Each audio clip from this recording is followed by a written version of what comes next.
you so much for having this time with me, with Blueberry. Well, it's my pleasure. I mean, I've watched a few of your lovely interviews and they're really interesting because you cover such a spectrum, which is really lovely. So we're going to talk about a little bit of your career, your experience, your life. And I think with the questions that we have prepared, we were going to cover all the bases. So we hope this chat will be a lovely introduction to our followers, but at the same time, for people that know you, to know you a little bit better. Well, I hope they like what they hear. So first of all, how are you doing? How is London nowadays? Well, we were hoping to be out of lockdown by the 21st of June, but I'm afraid that has been delayed for another 4 weeks. So it's the 19th of July, which is lucky because I was really, really worried because I have a wonderful concert at the Royal Albert Hall on the 21st of July. So it's very, very close. And I really, really hope they do not delay it one more time, because not just for my sake, of course, singing in the Albert Hall is great, but there are bigger problems for people who have yet to endure another lockdown, emotionally, mentally, economically. I mean, it's just really getting to a point where I think it's no longer justifiable. I understand. Here we have the same situation. So we hope now we are gradually opening. Last week was announced that theaters will be opened. I don't know how specifically, but they're managing to make it happen. And we are really pleased because, for example, the artistic life here needs to work again with public. Everywhere. I mean, there is no life without music. I mean, it's impossible. I mean, I think that the lockdown has shown us how much music plays a part in our life for not just for the professionals within the industry and everybody catering to that industry, but just for the soul. And that is across the world. We just can't live without music.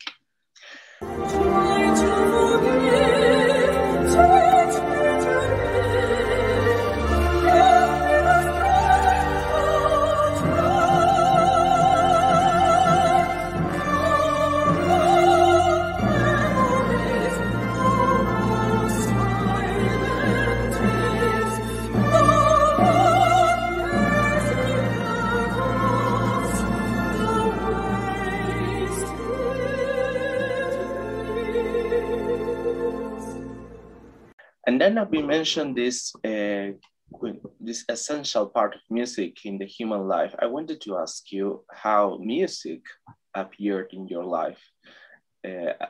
How did it happen?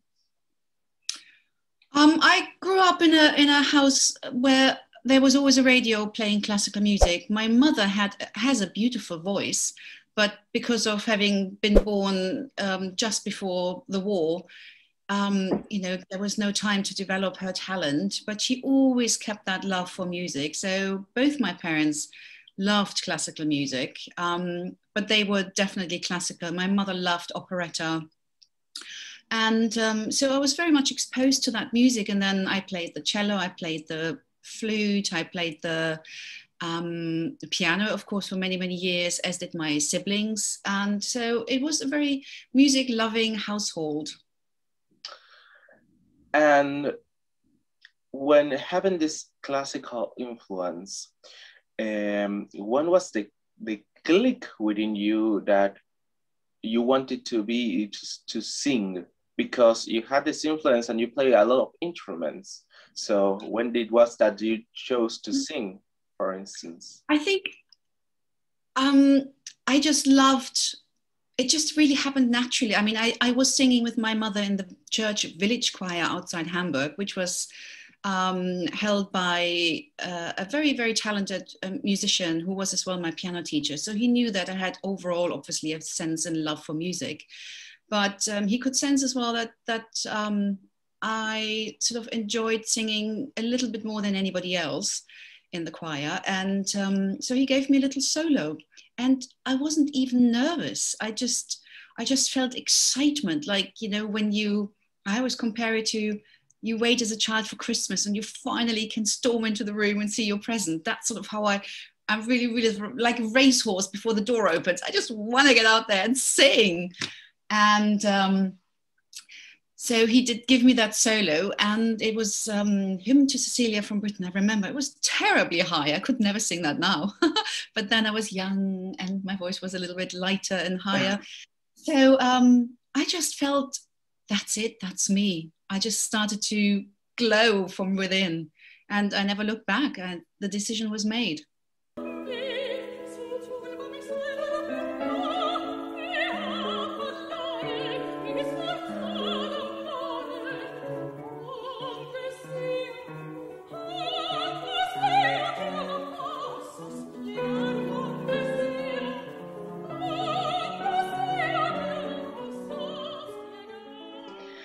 And the decision was made, and so your career within and the operatic repertoire began, because you had quite a career in Germany, for instance. You shared the stage with a lot of stars, for example, Agnes Balsa, and also other stars.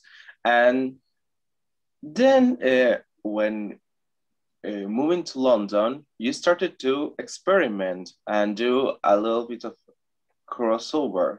You started to do the literal crossover into other genres. And when we talked prior to this interview, you mentioned that Germany did not have this crossover influence. So how this idea of crossing over the genre happened? I'm just a rebel.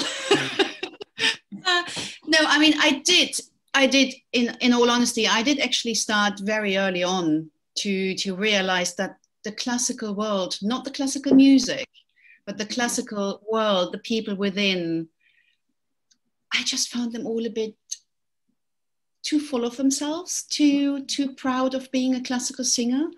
I just don't know, I just didn't feel right. I think people who love music shouldn't judge other musicians who have chosen a different path.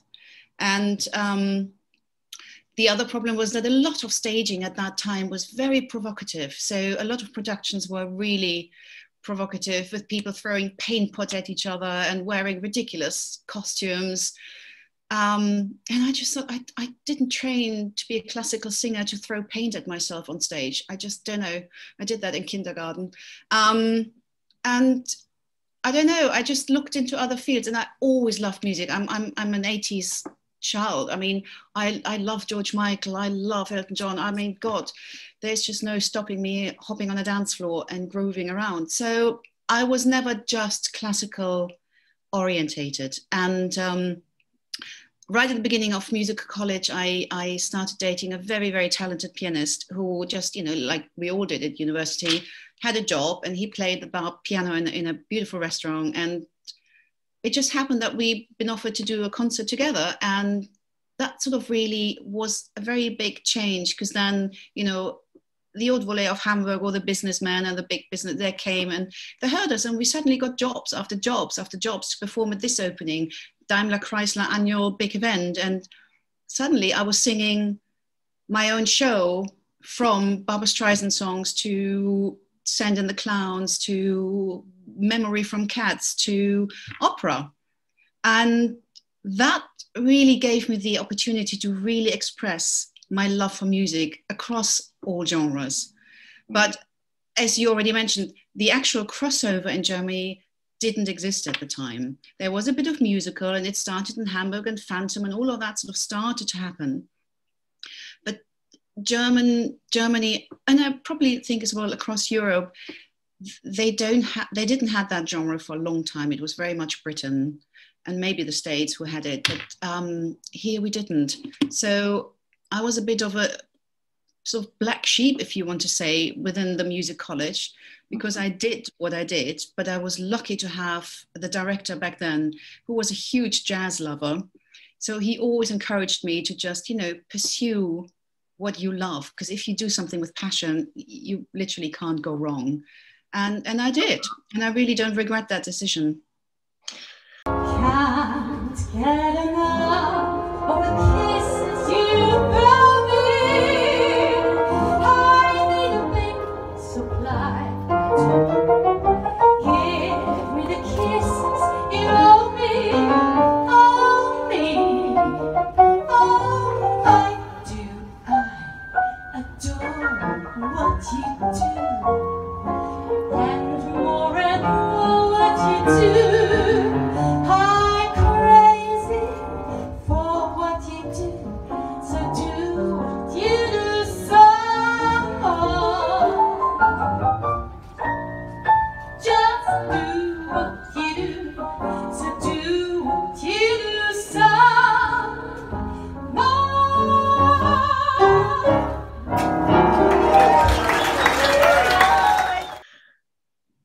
Something that we have to talk about, and it's quite related to what you're talking about, is your classes, your master classes with Dame Elisabeth Schwarzkopf. I don't know how to pronounce well her surname. You do very well. It's amazing. It's not an easy one. Because she was a legend, and you had the chance to have some teaching from her. So, you know, as you have already said, you had this crossover kind of rebel thing of a classical singer within you. So how did you cope with that and having lessons with her? I think actually the lessons, well, I think, you know, back then you were a private person. There wasn't Instagram or social media. So it wasn't really a public knowledge that I was a black sheep, that I was sort of venturing into different genres. So I probably kept that very quiet. It's not my opening line to her that I love musical and that I love all of that.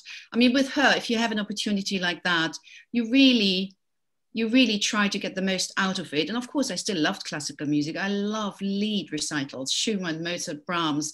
Oh, it's such a fulfilling moment because it's so pure. It's just really you and the pianist.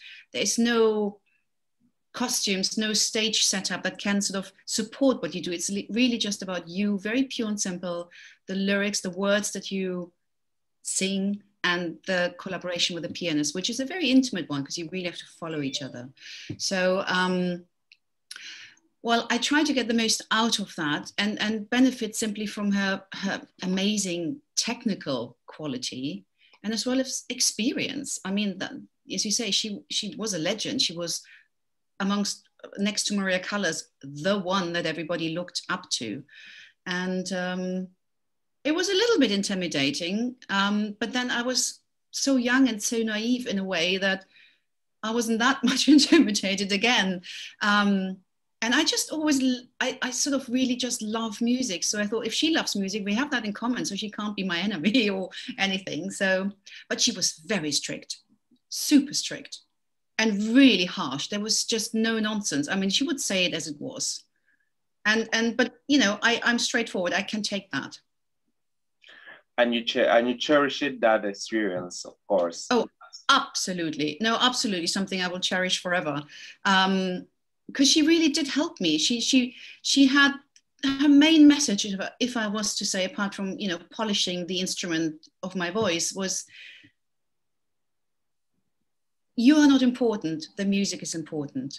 And she always said, she felt after every performance of herself, I could have done better. It's that constant striving to fulfill what the composer would have wanted it to sound like, or the lyricist, or it wasn't about you, it was about the music. And I think that really resonated with me, because that's how I see myself as well. It's never really about me. It's having fun with other musicians, making music and sharing the music with others.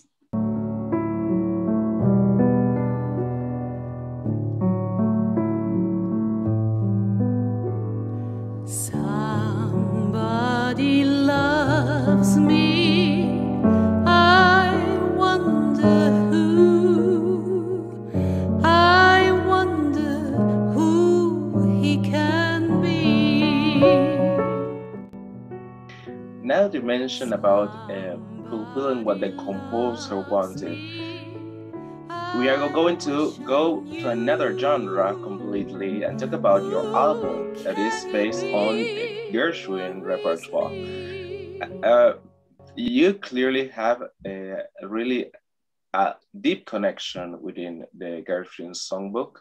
So I wanted to ask you, first of all, why did you decide to do this Gershwin jazz album, since you are an opera singer, a crossover singer, but this album is purely just piano and voice album. So, but it's not that jazzy. It is. I mean, Gershwin actually originally wrote for piano and voice, so it wasn't all the drums and the bass and the boom boom boom boom. mm-hmm. There wasn't any of that. His songs are really piano vocal, so that is a classical setup. It's not any different than a Schumann lead or Mozart lead, I just wanted to sing something that wasn't operatic, but I wanted to sing something that had a classical feel. And the music is just so beautiful. The melodies, the lyrics by Ira Gershwin, they're just timeless. They're timely classics. They really are. They absolutely are. They touch people from young to old, which is why they're still around, because they are timeless.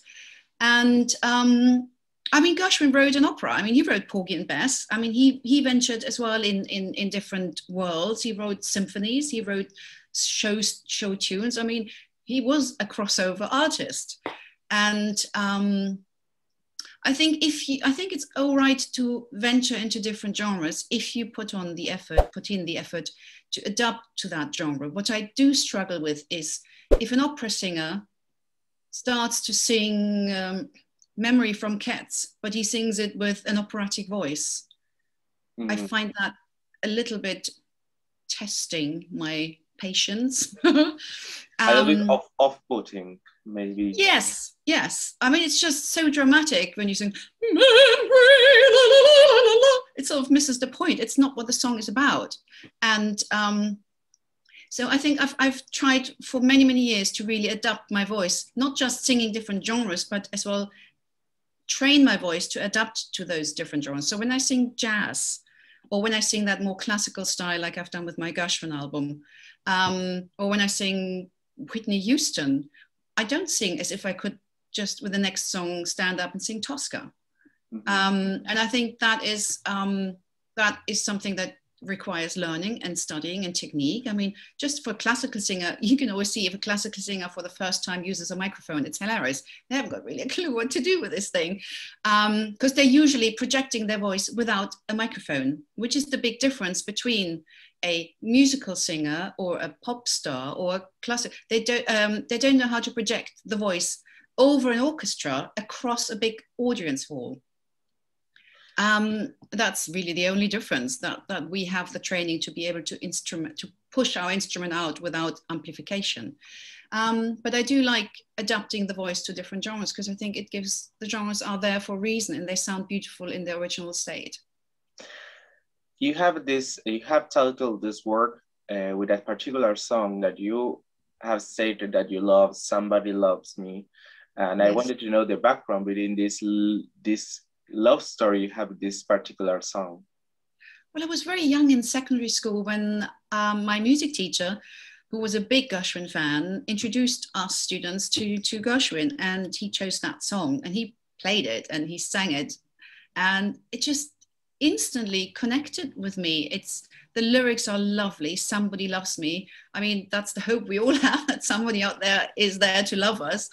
And it was just so positive, and so the melody is just so beautiful, and it has that little bit of cheek to it. Gershwin always has a little bit of cheek and naughtiness to it, which, again, being the black sheep and the rebel, it sort of always resonates with me. And I just loved his music, and that's the first time I've heard it. And then it showed up again and again in different ways. And then when I started my own shows, concert shows, I always included that song. I think there isn't a concert probably in all these 35 years I've been on stage that I haven't sung this song. It's incredible. It's a really lovely song, and everybody loves it whenever I sing it.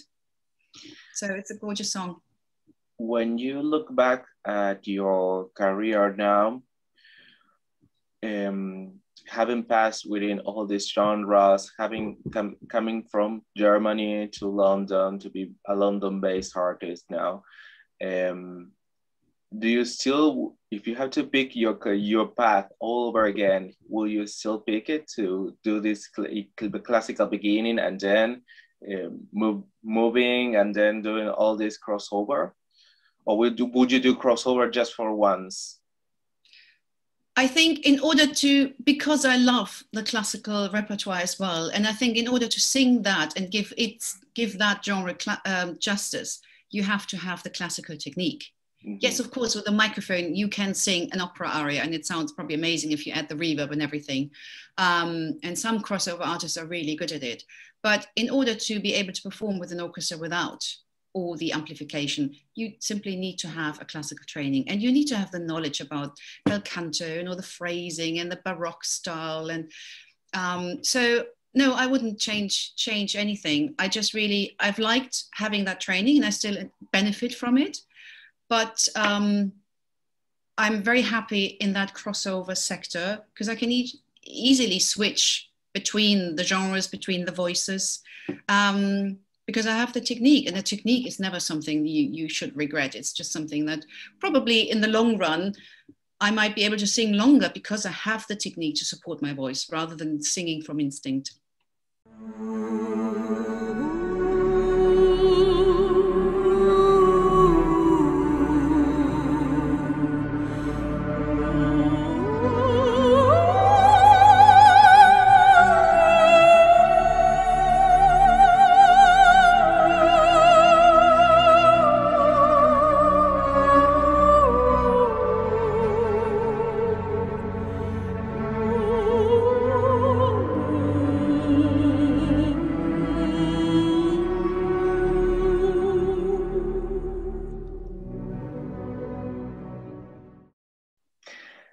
And now let's talk about a little bit about your upcoming projects, because you're having an album on the works, several performances that you have mentioned.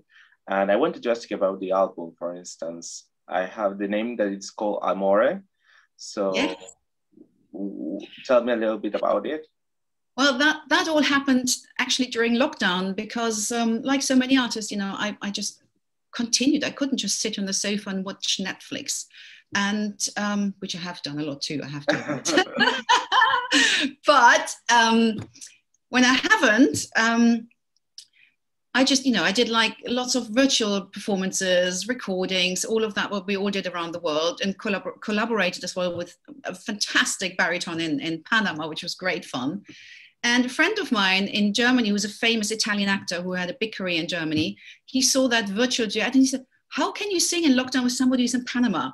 Because, all this technical stuff was very new for a lot of us singers. I mean, now we have learned so much after lockdown.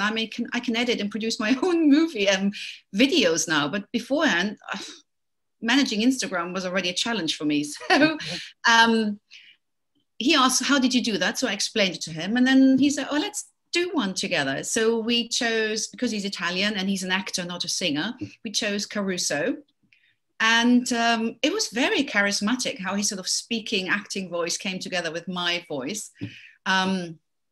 We put it out there and it just got really great reaction. So some of the people who know us in Germany said, well, you guys should do something together. And we agreed. And somebody came forward, a big producer in Germany who does tour productions, said, you guys need your own show, you guys need to tour. And because the show that we have now created is a very funny comedy style show, but it has all the beautiful music of sort of Dean Martin, Frank Sinatra, all this stuff, golden era of Hollywood in it. And because there's so much music in it, we have an album coming out with the show, which is then called Amore. So very excited, and all because of one Schmool duet. So that's been exciting. I have kind of a final question that I wanted to ask you, because you have always, when people getting to know you, knowing your life story that is on your website, by the way, and you find somebody that has really fought for your dreams and for your passion towards music, and also alongside with being a mother. So what will be your advice for people that are parents or single parents, for instance, also that have these dreams and passions, so was to be a singer or a musician, and also want to be a mother, a father, or that are a mother or father? Well, I think, you know, for example, my son, being a single mother, I have to juggle a lot, and he's very, very brainy, and he was always forced by the school or pushed by the school into all the sciences, as you do when you're good with numbers and whatever. And he was about to do astrophysics at university, and I could tell his heart wasn't in it when he was writing his personal statement for university. God, it took forever. And normally, whatever he writes just pours out of him. So I thought something is not right. So I asked, what is it? Your heart is not in this. And he said, no, it isn't. I said, but what do you want to do? I said, I want to do music. And it really came as a surprise because, yes, of course, we are a musical household, but I've never pushed my children into that world at all. They tried various instruments and who now sort of collect dust in the corners.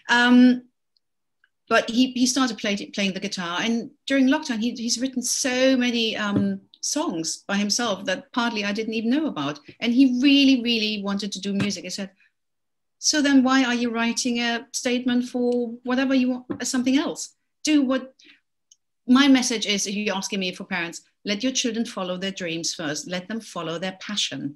The world is hard enough. Nobody in these days naturally expects you to have a career lasting for 20 years in an office job. People change offices, people change work, people change countries.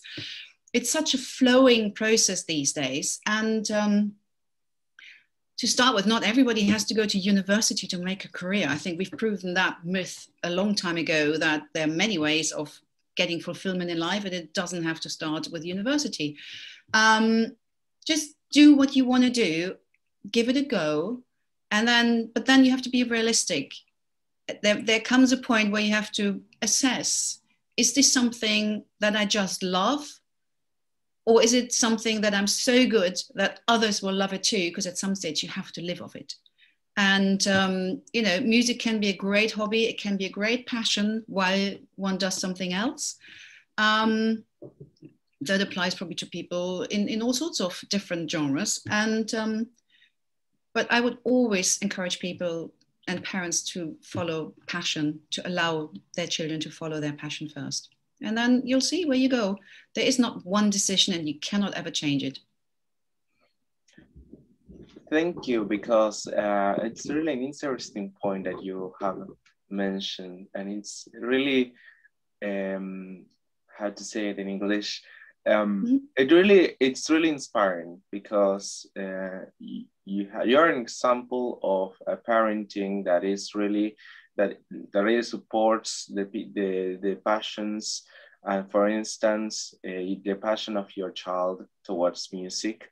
And really need that in the world. No, absolutely, yes, absolutely. No, I mean, I love my children to bits, and they will always come first. And I mean, I put my career on hold big time when my children both were not very well. And but you know, that's what you do. There's not even a second thought to that. It's so sweet because today is Father's Day in England, and my daughter just sent me a text message. Here's to Father's Day. And so she sent me a text message this morning saying, "Happy Father's Day, Mumsy. As you've done both jobs, you deserve a Father's Day too." So sweet. No, it's great. It's great to see if you've done a job juggling children on your own, and you know your children turn out well, which is so difficult these days with social media and all the pressures and bulimia and eating disorders and social bullying and trolling and God knows what these children have to deal with these days. I mean, when I started my career, there wasn't social media. You know, when I performed with Domingo and Agnes Balzer, you can't Google that. It just doesn't exist. And it was a very different world. You were singing on stage, and there was one photographer from a major newspaper, and the next day you had a review. These days, people don't actually in the audience sit there and listen to you. They sit there like this. That's all you see. You don't even see the faces. People hold their phone in front of your face because they're filming you nonstop. And before you even go backstage into your dressing room, it's out. It's strange.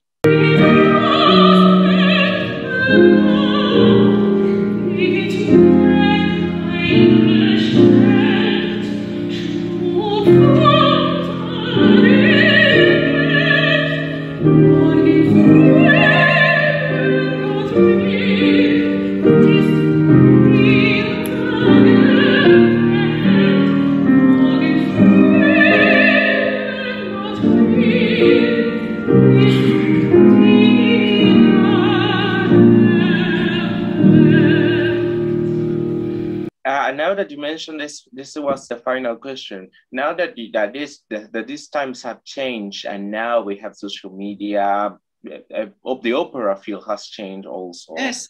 Yes. Would you consider going back to your beginnings as an opera singer and do, for example, productions and that kind of stuff, or you're still a little bit reluctant with that idea? No, it's not that I've never turned my back to classical music or to opera productions. It's just the other world had taken over. It was just running so well. I mean, I was traveling the world singing my own show, and so I was never really tempted. But apart from that, I've always done festivals, classical leader recitals.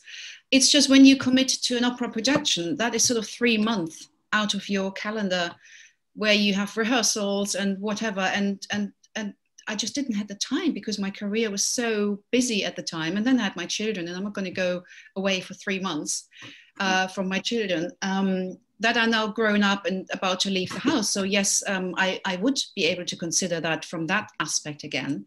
But again, then I still have to make sure that I'm not asked to throw paint pots on stage because I really like traditional performances.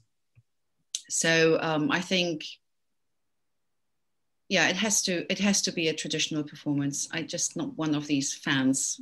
You know, as I told you, I've seen Glyndebourne, Hänsel and Gretel, which is one of my favorite operas, and it's sacred to me because it's the first opera, kind of one of the first that my parents took me to, and it's a fairy tale, and lots of people take their children to introduce them to opera, to watch the Magic Flute, for example. It's the one a lot of children get taken to, and of course Hänsel and Gretel. And it was a horrendous production. I was literally in tears. It was painful. And I don't see the reason for that. No, it makes me shudder when I remember that. No, I wouldn't be part of that. Freddie, it was a pleasure to talk to you and to go a little bit in deep of your career, your life as a person and as an artist. And thank you so much for sharing your points of view and your story with Blueberry and for the people here in Argentina.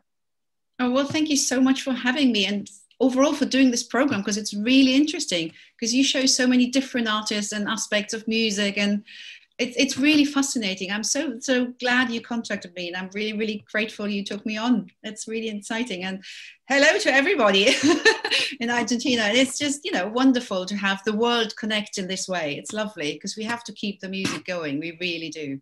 There's a somebody I'm longing to see.